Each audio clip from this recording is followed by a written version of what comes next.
You were watching Dilunga TV.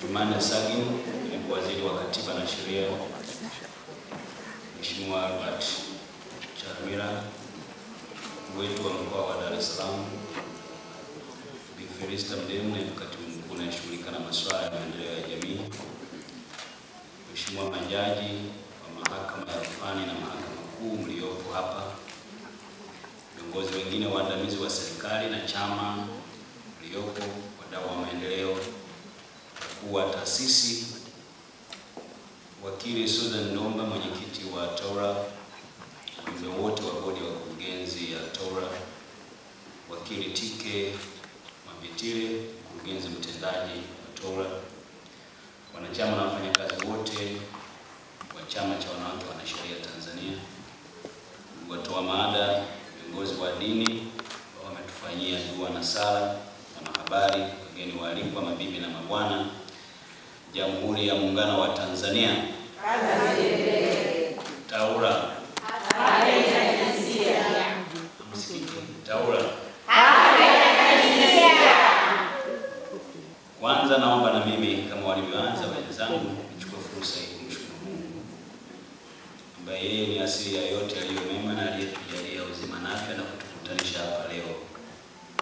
Wekeni maono yenu mbele, rasilimali zitakuja, na mimi kama mwakilishi wa mgeni rasmi mliokusudia wepo hapa, nataka niwahakikishie kuwa wakati wowote mtakapohitaji msaada wetu tutautoa bila kusita. Tatu, niwapongeze sana wafanyakazi wote na wanachama wote wa TAWRA kwa kuwa mstari wa mbele katika kutoa huduma za msaada wa kisheria, kutoa mafunzo na usaidizi wa kisheria, kuelimisha umma kuhusu masuala ya kisheria na haki za wanawake kupitia vyombo vya habari na kutetea masuala ya haki za binadamu. Mchango wenu umekuwa na athari chanya katika maendeleo ya wanawake na taifa letu kwa ujumla.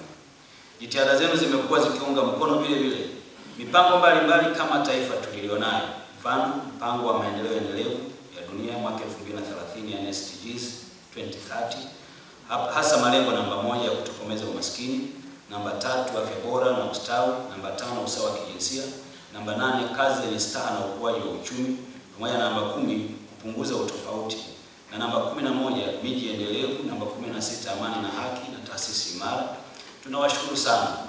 Bila mchango wenu pengine mafanikio tunayozungumza serikalini yangekuwepo ndio, lakini yasingekuwa kwa kiwango hiki. Ninyi mmeongeza msukumo na kuyafanya mafanikio haya tunayojivunia serikali. Kwa sababu hiyo TAWRA, wafanyakazi wote tunawapongeza sana na tunaomba msichoke, muendelee kufanya hii kazi kwa nguvu zote.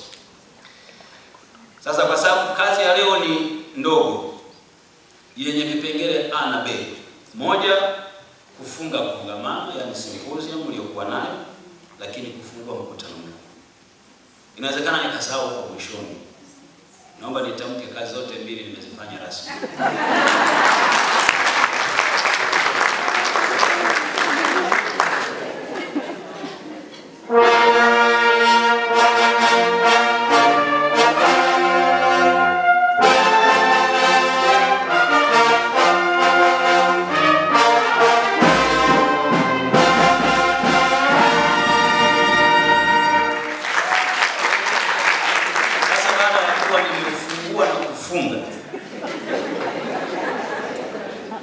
Nimalizie hotuba yangu kwa kuwapa tu hakikisho kwa serikali yetu ya awamu ya 6 imechukua hatua nyingi sana za kupandisha hadhi ya mwanamke hapa nchini. Ninyi mtakuwa mashahidi kuwa serikali ya awamu ya 6 chini ya uongozi wake rais wetu mgeni rasmi hadi sasa imechukua hatua mbalimbali kuhakikisha kuwa wanawake wanakuwa mstari wa mbele kuhudumia jamii na kupata msaada wa kisheria. Baadhi ya hatua hizo ni kuongeza idadi ya majaji wanawake. Hadi kufikia Januari 25, mahakama ya rufaa imekuwa na jumla ya majaji 40 ambapo 27 ni wanaume na 13 ni wanawake, ambayo ni sawa na 32.5. Hatua hii ni kubwa ukilinganisha na kule tulikotoka. Na mafanikio haya bila shaka TAWRA mna mkono wenu. Katika mahakama kuu kuna majaji 105 ambapo 65 ni wanaume na 40 ni wanawake. Wanawake kwenye mahakama ya kuu wapo 38.1. Haya ni mafanikio makubwa ambayo tumeyapata na ni hatua ambazo serikali inazichukua kwa ajili ya kupandisha hadhi ya mwanamke hapa nchini. Lakini vile vile serikali imeendelea kuimarisha ushirikiano baina yake na TAWLA kupitia wizara na taasisi zake TBS, TMDA, MUHAS, shule ya sheria nchini, SUA, pamoja na taasisi nyingine. Serikali imeendelea kufanya mahusiano mazuri na TAWLA na hivyo kufanya chama hiki kuwa na nguvu zaidi na kupata heshima ndani ya taasisi za serikali. Leo ninyi ni mashahidi kuwa ukienda kwenye ofisi yoyote ya umma ukajitambulisha kuwa unatoka TAWLA, bila shaka utapokelewa kwa heshima kwa sababu wanajua chama hiki ni chama chenye nia njema ya kuwasaidia Watanzania. Nimesikiliza risala yenu. Serikali inafahamu kuwa mnayo mipango na bado mnazo changamoto zinazowakabili katika kutekeleza majukumu yenu. Na bado kuna changamoto zinazowakabili wanawake kwa ujumla kama jamii. Naomba niwahakikishie kuwa serikali itaendelea kufanya kazi hizo, kuzifanyia kazi changamoto hizo na kuhakikisha kuwa inadumisha haki na usawa na kutokomeza ukatili wa kijinsia kwenye familia na kwenye jamii yetu. Tunayo jamii ambayo inahitaji kuelimishwa wakati wote, mheshimu mwanamke na kumlinda kwa nguvu zote. Nilikuwa namwambia mtendaji hapo kwamba mwenye wajibu wa kwanza kwa kweli wa kulinda haki ya mwanamke, hasa sisi wenye familia, ni sisi wa baba wenyewe. Kwenye level ya familia, kumpa hadhi mama, watoto wa kike sawa na wengine, kutapunguza migogoro na kuwapunguzia TAWLA malalamiko mengi yanayokuja kwao. Ukiona kuna mtu anaenda TAWLA mahali fulani, ujue kuna unyanyasaji umetokea. TAWLA hawatafuti mtu, bali wanatafutwa na wenye matatizo. Kwa hiyo muhimu ni kushughulika na chanzo cha tatizo. Kama migogoro mingi ya urithi inatokea baada ya baba kufariki, basi ni somo kwetu wa baba kuwa wakati tukiwa hai tuweke mazingira sawa ili mama anapobaki akiwa hai na watoto asipate sababu ya kwenda TAWLA kutafuta haki yake kwa sababu ukiwa hai uliiweka. Kwa sababu hiyo nitoe wito kwa jamii kwamba tuepuke migogoro mingi inayotokea hasa ya mirathi. Juzi nilipata bahati ya kwenda kwenye mkutano wa wanasheria wengine. Nikaambiwa katika kesi wanazokutana nazo asilimia zaidi ya 50 ni migogoro ya ardhi. Ipi? Wanawake wengi baada ya mume kufariki wameondolewa kwenye ardhi. Kwa sababu gani? Kuna kundi jingine upande mwingine lina nguvu kuliko huyu mama na watoto wake, wanaamua kuondolewa. Ni wito kwangu na kwenu ninyi TAWLA, tuanze kushughulika kwanza na tatizo na kuendelea kutoa elimu kwa watu ili wajue kuwa wakina baba na wakina mama, basi tuache mazingira ambayo hayatasababisha mgogoro baada ya mmoja kuondoka hapa duniani. Tukifanya hivyo, tutampa nafasi TAWLA ya kufanya mambo mengi zaidi makubwa badala ya migogoro midogo midogo na mikubwa inayotokea miongoni mwa jamii na kuifanya jamii yetu iwe yenye ustahimilivu. Sasa Mheshimiwa Mkuu wa Mkoa ameeleza vizuri, mnadili na wanadamu ambao wanatofautiana mtazamo, mila na desturi. Lakini kinachotuunganisha wote katikati ya mazingira haya ni sheria tulizonazo. Sasa unajua duniani hapa mpaka leo wana falsafa hawajakubaliana mambo matatu. Ndio wanayoyaita philosophical problems matatu. Ya kwanza, dunia. Hivi dunia ilitoka wapi? Hawajawahi kukubaliana. Mpaka leo wapo wanaosema iliumbwa, wapo wengine wanasema imeguka kutoka kwenye ikaja ikaelea kutoka na gravitation ikawepo.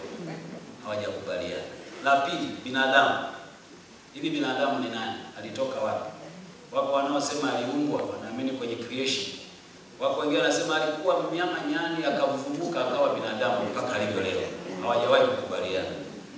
Na la tatu kwa kweli ni Mungu. Hawajakubaliana yupo au hayupo. Sasa ninyi mnadili au mnashughulika na philosophical problem moja inayoitwa binadamu. Binadamu ambaye ametawaliwa na tamaduni mbalimbali mahali fulani. Msimamo wake anaamini unapaswa kuwa msimamo universal. Simulishawahi kuona kuna mtu mwingine kwa kuwa nyumbani kwake ni mkali, anaamini hata akija kazini anatakiwa kumsikilize tu. Alishajipa hiyo haki. Yaani kuna baba akifika nyumbani, kila mtu nyumbani kimya mpaka paka. Mama kaingia. Anataka hata akija kazini, basi hiyo haki anayoenjoy kule nyumbani, anataka na huko akifika wote mumsikilize, na akitoa maoni msikilize, na mkikataa wewe ni adui mkubwa atashughulika na wewe. Ndio na watu wa namna hiyo inahitaji hekima kwa mnaifanya. Niwaombe muendelee kuifanya. Na sisi kwa kweli tutawaunga mkono kila wakati. Naomba kumalizia kuwakumbusha kuwa mwaka huu mwezi Oktoba nchi yetu itaingia kwenye uchaguzi mkuu wa rais, wa bunge na madiwani. Naomba nitoe rai kwenu ninyi wanachama wa TAWLA kujitokeza kwa wingi. Na ili wanasiasa wanapenda kusema mkajiandikishe. Mimi nataka niwaombe mkagombee hizo nafasi. Lakini mkajiandikishe na hatimaye kupiga kura. Maana hii ni haki ya msingi ya kila Mtanzania, kuchagua na kuchaguliwa.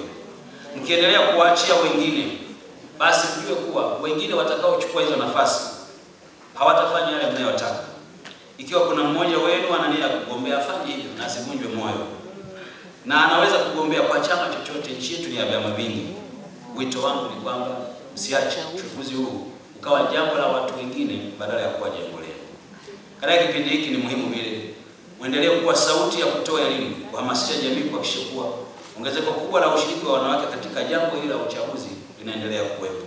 Kuhamasisheni wanawake waende wakagombee mahali mbalimbali na washiriki mchakato mzima wa uchaguzi ili tupate viongozi wazuri kwa ajili ya kuendesha nchi yetu. Malizia tena kwa kuwapongeza uongozi wa wizara, taasisi zote kwa ufanisi wenu na utendaji mzuri na kuandaa mkutano huu mzuri. Shukrani za pekee ziwaendee wale wote waliowafadhilini kwenye mkutano huu. Najua wako waliochangia kidogo ama kikubwa ili mkutano huu utokee. Nataka nitambue kuwa wako vile vile ambao walikuwa kwenye kamati ya matayarisho, waliotengeneza ratiba toka mwanzo kwamba nani aseme wapi na wapi asimame nani. Tunawashukuru sana kwa kuandaa shughuli hii. Nimefurahishwa mno na aina ya kigelegele nilichokikuta huko.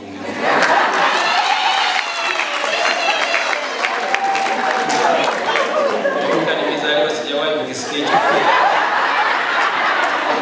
Wanajua vigelegele kikipigwa hivyo unajua hiki cha mkoa gani. Meza nzima hawajajua ni cha wapi. Nadhani ni cha TAWLA.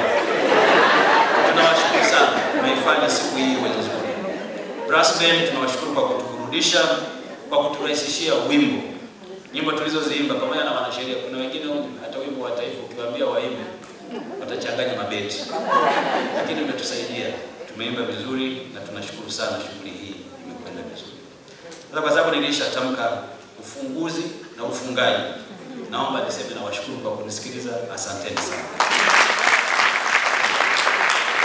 Only on Dilunga TV.